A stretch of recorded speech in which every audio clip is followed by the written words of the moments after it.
¿Qué tal? Buen día a todos. Bueno, con este video iniciamos las clases de esta parte del semestre para el 2023. Antes que nada, esperando que se encuentren bien después de fin de año, de las fiestas navideñas y de este inicio de 2023.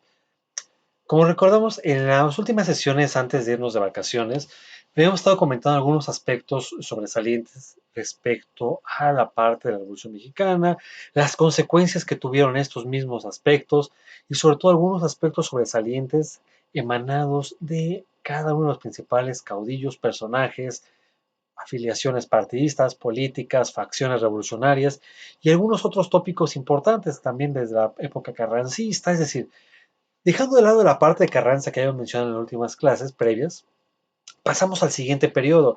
Ya habíamos hablado un poco sobre lo que era Obregón y empezamos a hablar un poco de lo que es Calles, es decir, la etapa en la historia de México en que el país ya se empieza a conformar de una forma más intensa, más fuerte, más gradual, más institucionalizada, más cercana a lo que conocemos actualmente con el mundo institucional, evitando los cuartelazos militares, evitando esta parte de los cacicazgos militares, de los golpes de Estado, de toda esta pauta que habíamos visto en clases previas, y cómo se fue en toda la parte de la Revolución Mexicana, con personajes como Zapata, Madero, Villa, Huerta, todo lo de la escena trágica, es decir, estos personajes que son bastante interesantes, bastante intensos, y que hacen una época muy convulsa mexicana en la época de 1910 hasta 1917, 1918, con la época carrancista y años posteriores todavía inicios de la época de los 20. ¿No? Ahora pasamos al siguiente periodo como tal, que de estos personajes, ya un tipo de personaje muy interesante, la facción de Sonora, estos líderes militares que van a transmutarse del militarismo a la parte popular, a la parte institucional, este poco a poco andamiaje que vamos a llevar desde esta etapa hasta lo que actualmente conocemos, la estructuración de un país, la conformación de instituciones, de bancos, de partidos políticos, es decir, de un partido institucional que todo lo que vamos a llevar a cabo en los años siguientes como México, ¿no? Y partiremos entonces hablando de la facción de Sonora, estos personajes tan peculiares que de otra forma México tiene una idea muy intensa de ellos, ¿no? De lo que es un Plutarco Elías Calles, un Álvaro Obregón, un Adolfo de la Huerta, esta tríada de personajes, la facción fuerte de Sonora, ¿no? Principalmente, tanto Plutarco Elías Calles como Obregón van a ser los que más se van a decantar en este periodo, cada uno en un momento importante que va a tener algunas características sobresalientes, ¿no? Y de una de las características que vamos a encontrar mucho de una u otra forma va a ser estos líderes populistas, carismáticos, con un arraigo muy importante en su tierra y que de otra forma van a dejar un poco de lado la clásica imagen del militar revolucionario para ir transmutando poco a poco al apoyo de las masas, al hacerse cierto discurso seductor, interesante, carismático, muy pragmático en esta idea de partir a esta situación, ¿no? Y bueno, para partir de esta idea de que encontramos estos líderes en este periodo histórico, partiremos de conceptos básicos desde esta idea, ¿no? Lo que es el populismo en estas primeras etapas de México de inicios del siglo pasado, ¿no? Este populismo va a ser muy famoso en América Latina a principios del siglo XX, no nada más México va a ser el único que va a tener estas características, otras partes de Sudamérica también van a tener estos personajes intensos, cada uno distinto en su periodo, ¿no? Pero aquí vamos a partir de esta transición iniciada al entrar a la crisis de las oligarquías terratenientes, ¿no? Si hablábamos de estas oligarquías, de estos oligopolios, de esta idea de que unos cuantos mantienen y manejan el poder con toda la idea, pero con tierras, ¿no? Es decir, porque recordamos que este es uno de los principales aspectos de la Revolución Mexicana, el manejo y el poder de las tierras, de las parcelas, de estas grandes haciendas, grandes hacendados que hay por todo el país, y que de otra forma van a ser estas oligarquías, grandes extensiones territoriales en manos de unos cuantos únicamente, ¿no? Y que bueno, vamos a empezar entonces a esa transmutación de estas oligarquías terratenientes a estos líderes ahora que van a convertirse en estos grandes caudillos, son estos líderes populistas que van a arrastrar masas por el discurso, por la fuerza, por el poder, por varias situaciones que van a manejar cada uno de ellos, ¿no?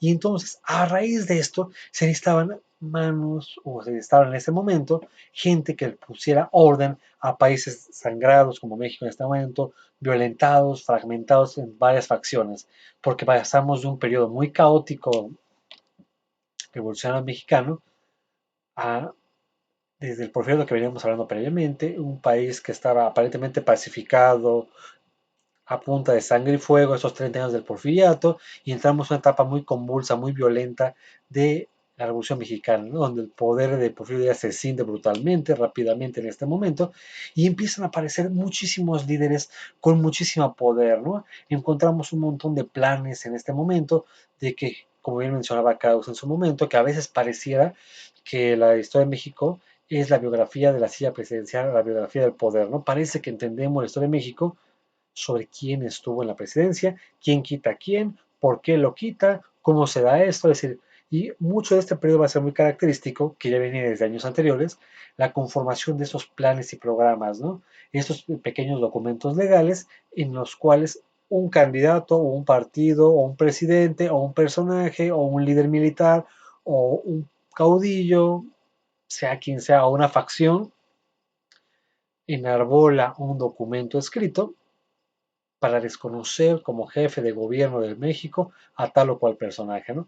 Esto no es nuevo para la Revolución Mexicana, ya México tenía años dando estos saltos, esta manifestación de documentación legal para desconocer al gobierno en turno, ¿no? Tenemos ya desde el plan de Casamata previamente, en otros momentos, el plan de la Noria, el plan de Tuxtepec, otro tipo de tratados previos que muchos de ellos son para desconocer o para legitimar al gobierno en turno, ¿no? Y la Revolución Mexicana se vuelve algo bastante curioso en este aspecto, ¿no? En un estilo y en un sentido práctico o pragmático para este momento, un plan podemos entenderlo como un documento legal que enarbola las ideas de una facción política, de una facción de personas de una región, que escoge a un líder para representarlos y el cual va a desconocer al presidente en turno por no haber cubierto las necesidades de la población que ellos consideran, por no haber cubierto la Revolución Mexicana, por el abuso del poder, usurpación de funciones, por vandalización, violencia, por lo que queramos verlo, ¿no? En general. Y entonces la Revolución Mexicana se vuelve bastante común esto del plan de San Luis principalmente, que es el más famoso que encontramos aquí, el plan de la empacadora, el plan de Ayala, el plan de Guadalupe, el plan de Agua Prieta, cada uno va a tener algún líder que desconoce casi siempre al líder anterior muchas veces, ¿no? En este aspecto. Los tratados que se van a dar en facciones directamente, ¿no? Entonces, para este periodo vamos a necesitar, después de tanta violencia, tanto caos, tanta cambio de poder, de discusión, de estructuración, vas a necesitar la presencia de un gobernante fuerte, una mano firme que ponga control entre las distintas facciones que estaban para este periodo. Para la época en que mencionamos a Obregón, ya muchos líderes importantes ya estaban o retirados, derrotados o muertos, ¿no? Ya para este periodo ya no encontramos a un Zapata muerto, ya no encontramos a un Villa derrotado en batallas previas, ya no encontramos a un Carranza, ya no encontramos a un Madero, o sea, ya no aparece un Huerta, es decir, estos grandes personajes ya no aparece un Bernardo Reyes, un Félix Díaz, personajes que estuvieron cerca de la silla presidencial o del poder o de las causas y demás, ¿no? Aquí ya el poder se enarbola en algunas cuantas facciones y que la facción más importante va a ser el grupo de Sonora, ¿no? En general.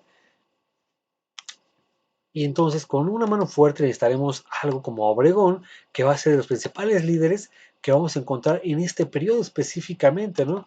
Un Obregón que va a estar gobernando desde 1920, 1924, va a buscar el intentar dar solución a los conflictos antagónicos de toda la vida de la clase trabajadora, ¿no? En general con el sector empresarial, porque de otra forma el país viene muy golpeado, muy violentado, tanto su campo como sus fábricas, sus empresas, sus minas y todo esto en general, ¿no? Aquí entonces va a buscarse el mandato de Obregón este amalgamiento entre la clase social trabajadora con los grupos dominantes empresariales, ¿no? Y ahora una de las principales frases o ideas de esto va a significar o va a ser transformar la lucha revolucionaria en trabajo. Es decir, que toda la lucha de la revolución se consolide a trabajo, que se vean frutos realmente, ¿no? ¿Por qué peleamos? ¿Para qué peleamos? qué se hizo, para qué se peleó, específicamente para eso, ¿no? Y en general, entonces, una de las ideas que se va a manejar en la política interna obregonista es esto, salvar el capital, porque recordemos, hubo una fuga brutal de capitales en este periodo por la idea de para qué invierto en este país o en estos lugares si realmente no hay condiciones, ¿no? Si no hay situación, no hay forma, nadie me garantiza que mi dinero, mi capital va a estar seguro en México como tal, ¿no? Así que hay que empezar por esta estructura, por considerar a los trabajadores como gente con derechos y van a empezar a darse muchos grupos en esta época, ¿no? La idea del sindicalismo va a parecer importante en este periodo y entonces, una de las ideas principales, fundamentales del mandato de Obregón es esa, ¿no? Salvar el capital garantizando los derechos del obrero. Si el obrero tiene ciertos derechos, ciertas premisas sindicalistas, algunas ideas básicas de lo que actualmente conocemos como la Ley Federal del Trabajo, ya empieza a manifestarse y gestarse aquí, entonces ya el capital estará más seguro, porque el trabajador ya no tendrá que levantarse en armas, tendrá que hacer revueltas, revoluciones, y el país podrá empezar a producir, ¿no? Obregón fue bastante hábil en este mandato, en este sentido, de buscar movilizar el dinero. Siempre dentro de lo que se le tachó Obregón es ser muy bueno para el dinero, ¿no? Buscar el dinero, hasta las ideas del humor negro que se manejan en el mandato de Obregón y demás, ¿no? Pero entonces, aquí una de las ideas principales del mandato populista de Obregón, entender populista de pueblo, ¿no? No entender la idea de populista como estos discursos banales de hacerte llegar al pueblo sin prácticas y ganarte la voluntad popular sin argumentos, ¿no? O sea, sin argumentos sólidos, que muchos países de América Latina y México en algunos sistemas lo ha tenido, ¿no? Un populacherismo que no tiene nada que ver con un populismo real, ¿no? Del pueblo para el pueblo, ¿no? Parte de lo que Obregón manejaba esta idea, ¿no? Su mira principal de su mandato era tender la mano a los de abajo para buscar una mayor equilibrio entre el capital y el trabajo, ¿no? Es decir, demostrar que el gobierno creía en el trabajador, ¿no? Que reconozco tu sufrimiento, tu trabajo, tus necesidades y ya te lo ganaste. Derramamos sangre años en la Revolución Mexicana y ahora es el tiempo idóneo y necesario para esto, ¿no? En general. Y con base a ello buscar una distribución más equitativa entre lo que hay de un lado y de otro. Obviamente siempre manejando la idea de quién es quién, ¿no? Directamente, quién es el dueño y quién es el obrero. O sea, eso tampoco se buscó una idea malsana o viciada o errada de un socialismo, un comunismo. Simplemente aquí manejamos una idea de populismo en donde Obregón se hacía escuchar por el pueblo y él buscaba escuchar al pueblo para obtener cierta tranquilidad, pacificación del país y que el capital empezara a fluir para otro tipo de manejos que él quería tener en este momento, ¿no? Pero aquí un punto, o sea, no entendamos o malentendamos como un Obregón, como una idea de un Robin Hood revolucionario y demás, ¿no? O sea, Obregón estaba en contra de quitar a los que tenían para dar a los que no tenían. O sea, tampoco era esta idea de tú que tienes mucho hay que darse a los de abajo, ¿no? O sea, tú que tienes mucho vas a seguir teniendo mucho, pero las condiciones del obrero van a mejorar ciertas cosas, algunas prerrogativas, algunas tentativas, para que entonces el gobierno pueda trabajar con más calma, ¿no? Para que el dinero fluya y demás. O sea, también no perdamos de vista esto, que Obregón tampoco buscaba eh, equiparar al dueño con el obrero, ¿no? En general. Entonces aquí hablamos de este caudillismo populista que se va a dar mucho, ¿no? O sea, que le permitió justamente mantenerse en el poder esos 4 años, porque para lo que veíamos en otras etapas, de que un gobierno, o en este caso un político, era raro que terminara su mandato. No era bastante común que cualquier personaje terminara, por lo que fuera, ¿no? En general. Entonces, bajo este parámetro, Obregón logra terminar su cuatrienio, que igual recordamos que para este periodo se manifiestan los que son los llamados cuatrienios, ¿no? En este momento exclusivamente. Ya con por periodos posteriores, empezando con Lázaro Cárdenas, encontraremos ya entonces el sexenio. Pero aquí para este momento del 20 al 24 era prodigioso, era loable, era lo máximo que un personaje terminara su mandato político. Y Obregón lo termina. Por eso mismo, porque se hizo cercano al pueblo, mucha gente lo quería, lo veía como carismático, porque también Obregón tenía sus empresas garbanceras en Sonora, o sea, sabía lo que es el trabajo, sabía también lo que era mejorar la tecnología, la producción, el comercio con Estados Unidos y demás, ¿no? O sea, en general. Obviamente hubo gente pues, que tampoco estuvo tan a favor de Obregón, ¿no? Que de darle derechos a los trabajadores, de buscar mejores premisas y demás situaciones similares, ¿no? En este aspecto. Pero poco a poco empieza ahí, ¿no? Como tal. Aquí el punto es que el grupo de Sonora para 1924 tiene una ruptura, ¿no? Adolfo de la Huerta ya había sido un presidente provisional años previos, perdón, en lo que se organiza, sí fue presidente legal en México, pero para cuando viene el sucesor de Álvaro Obregón, para el periodo del 24 al 28, Adolfo de la Huerta deja perdón, su función de secretario de Hacienda para hacer una pequeña revuelta en contra de que Plutarco Elías Calles fuera el presidente o el candidato oficial de Obregón a la presidencia como tal, ¿no? O sea, con la línea que llevaba. Si bien es cierto que hay elecciones, pero ya para este periodo el personaje que manejaba el presidente, el clásico llamado como el tapado, pues no lo era, quien ponía al presidente en turno, tenía que cuidar la espalda al anterior, ¿no? Así que llegan estos pactos establecidos y Adolfo de la Huerta consideraba que a él le tocaba ser presidente, ¿no? En general. Así que se levanta en contra de Plutarco y las calles y el grupo de Sonora empieza pues, a fragmentarse, ¿no? En este sentido. Pues bueno, o sea, aquí el problema que habíamos mencionado en otro momento en la clase era que Obregón necesitaba ser legitimado y reconocido en su mandato pues, por alguna potencia, ¿no? En este aspecto. Y tu principal aval histórico, pues siempre es Estados Unidos, ¿no? Entonces, bajo este parámetro de que Estados Unidos es tu principal apoyo, empiezan a haber esas relaciones tensas al inicio, porque a Estados Unidos como gobierno no le parecía muy democrático, muy sano, muy sensato bajo el institucionalismo político, que Obregón haya sido la presidencia en una forma tan turbia como fue la muerte de Carranza, ¿no? En esta parte de lo que hacían en Tlaxcalantongo, Puebla, así que, y todavía Obregón tiene problemas con Estados Unidos porque algunos prebendas, algunos derechos que tenía Estados Unidos con México quedaron limitados a raíz de la Constitución del 17, la de Carranza, o sea, la relación se fragmenta un tanto con Estados Unidos por esto mismo, ¿no? Por lo que había dejado la Constitución del 17, así que aunado a la Constitución del 17 con Carranza, más la forma un poco ilegítima en que Obregón sube a la presidencia, la verdad es que las migas entre Estados Unidos y México para estos años no son las mejores, ¿no? En general. Y aquí Obregón busca algunas cosas, ¿no? En general, eh, que el artículo 27 de la Constitución respecto a la parte petrolera, las cosas agrícolas extranjeros, fueron como que retroactivas, ¿no? O sea, en este aspecto, ¿no? Como que volver a tener ciertos derechos los norteamericanos con territorios mexicanos, con el petróleo y demás, ¿no? Es unos puntos que Obregón tuvo que empezar a resolver durante su mandato para buscar el acercamiento con Estados Unidos. Aparte, reanudar el pago de la deuda externa, porque históricamente, pues México hemos vivido con deuda con Estados Unidos, ¿no? Y debido a la Revolución Mexicana, la verdad es que México dejó de pagar varios abonos con Estados Unidos, así que Estados Unidos pues, menos, ¿no? Solo tu deudor que no te esté pagando, por lo que sea, por el pleito, por la guerra, no importa. Y aparte de eso, Estados Unidos también reclamaba, como en cualquier conflicto bélico, que se le pagaran a los ciudadanos norteamericanos todas las indemnizaciones de los daños de guerra ocasionados durante la Revolución Mexicana, ¿no? Es decir, pues aquí en este momento, antes de que Adolfo de la Huerta se zafara del gobierno para buscar su propia candidatura en contra de Calles, Adolfo de la Huerta era quien estaba llevando a cabo las negociaciones con Estados Unidos para llevar a cabo una mejor interacción económica, ¿no?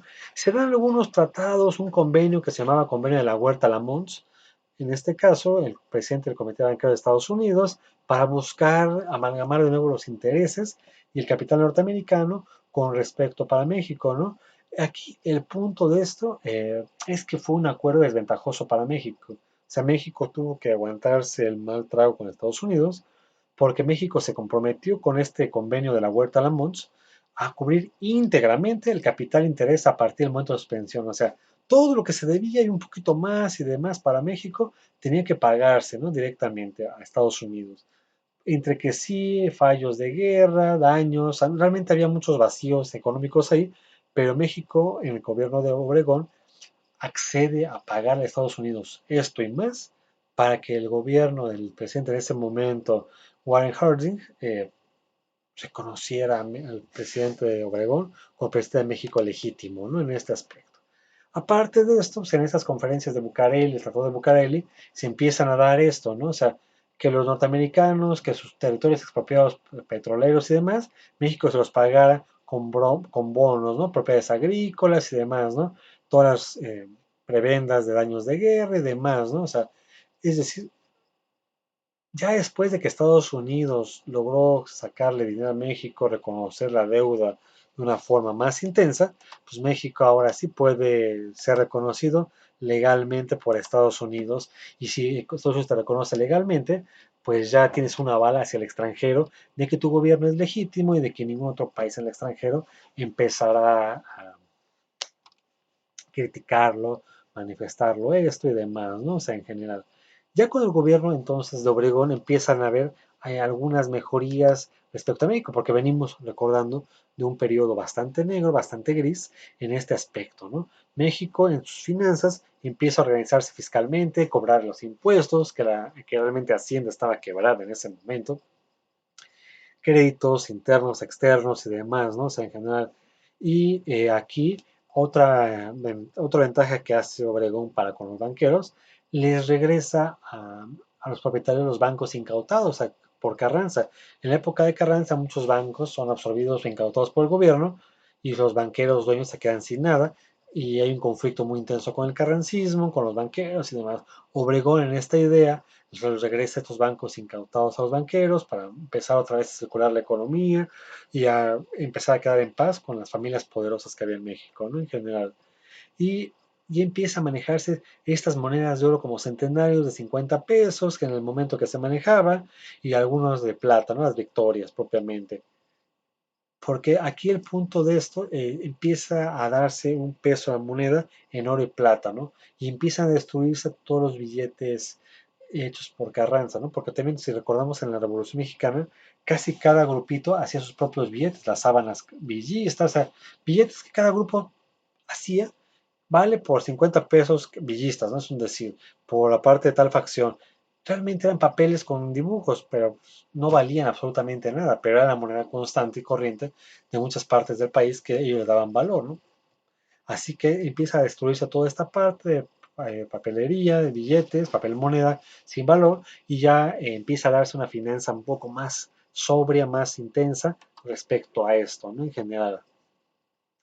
Y en este aspecto empiezan a grabarse, a haber gravámenes, algunos impuestos sobre bebidas alcohólicas o cosas embotelladas, es decir, ya empiezan a manejarse cierto gravamen de impuesto, algunas cosas, en igual proporciones como este pequeño antecesor del IVA actual, para empezar a sacar más dinero directamente, ¿no? Empezar a llenar las arcas de dinero de más, ¿no? O sea, aquí una parte que empieza a manejar Obregón era una de las ideas de la economía europea que se manejaba y norteamericana, que una máxima que se mencionaba en la época, ¿no?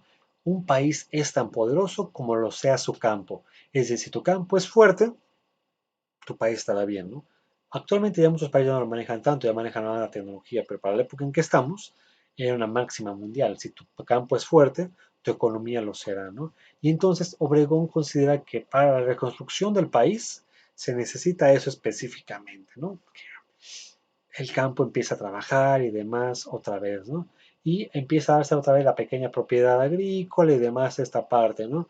Y que eh, el mexicano empieza a manejarse un documento en el 23, se da un decreto llamado Tierra Libre, ¿no? Este documento en que empieza a hablar que qué mexicano que carecía de tierras podría adquirirla de las nacionales, tierras nacionales y baldías que no estuvieran reservadas para el gobierno. O sea, podías accesar a una tierra directamente para poder sembrarla, tierras libres. Esto no es del gobierno y es como empezaron muchas parcelas a darse de mexicanos. Aquí el problema es que mucha gente empezó a agarrar muchísimos terrenos que no eran de nadie para revenderlos directamente, expropiar, o sea, cosas problematizadoras, ¿no? Pero como tal la idea era buena para empezar a producir en el campo. En las prácticas sobre la marcha pues, fueron complicadas, ¿no? En este aspecto. Y aquí eso se empieza a dar una instrucción del Partido Nacional Agrarista para que empezara a darle fuerza al campo, ¿no? En general. Y aquí el punto de que este Partido Nacional Agrarista se convirtió realmente en una fuerza importante para el gobierno de Obregón, porque al fin y al cabo Obregón empieza a manejar lo que actualmente conocemos como estas políticas del candidato a la presidencia, de ganarte a los líderes sindicales y demás situaciones, manipular las demandas campesinas, ¿no? Empezar a ganarse a los campesinos Obregón para tener un respaldo popular fuerte, ¿no? O sea, realmente el populismo se empieza a dar, ¿no? Y empieza a darse también, ahora no nada más con los campesinos, se da también con los obreros, la nación del CROM, de la CROM, ¿no? Esta Confederación Regional Obrera Mexicana, que es este gran grupo político que tenemos junto al Partido Laborista, que ahora sí, que va a ser la contraparte del Partido Nacional Agrarista, ahora de obreros y de trabajadores, ¿no? Que va a ser el soporte fuerte del populismo obregón. Tienen su poder a campesinos, tienen su poder a obreros y demás, ¿no? Entonces, aquí el mandato Obregón va a ser bastante intenso porque realmente Obregón se hace acercarse a toda la gente como tal directamente, ¿no? Importante para darle sustento. Si el pueblo está de tu mano, es muy difícil que te quiten la presidencia, ¿no? Así que Obregón es un mandato muy intenso. Son 4 años que construyen muchas cosas en el país que conocemos actualmente. Nos gusta o no nos guste, son estructuras muy cimentadas en México. Y un plus que como maestros tenemos que tener claro, que durante su mandato se va a dar esto, la creación de este estilo de lo que va a ser la SEP con Vasconcelos, ¿no? A partir de 1921, es decir, una institución enfocada en la educación del país. Es decir, tenemos este órgano que va a darnos algunas características emanadas de aquí en adelante, una idea de un plan estructural, plan federal, para educar al país, ¿no? Para ver que realmente Mato Obregón también había esta necesidad y esta preocupación de que la mayor parte del país era analfabeto, ¿no? En general. Y pues bueno, entonces para ir terminando esto, podemos mencionar que el mandato de Obregón es bastante intenso, obviamente se puede hablar muchísimo de eso, esto nada más son algunas ideas generales del mandato obregonista de estos 4 años que hemos mencionado en clases, ¿no? Directamente. Y bueno, ya la próxima semana estaremos trabajando clases presenciales y cerraremos el video con esta última parte, ¿no? Ya me pondré en contacto con ustedes para continuar. Y para terminar, bueno, espero que se encuentren muy bien y que entren excelentes fiestas y poder verlos pronto. Un gusto seguir trabajando con ustedes y estamos en contacto. Nos vemos.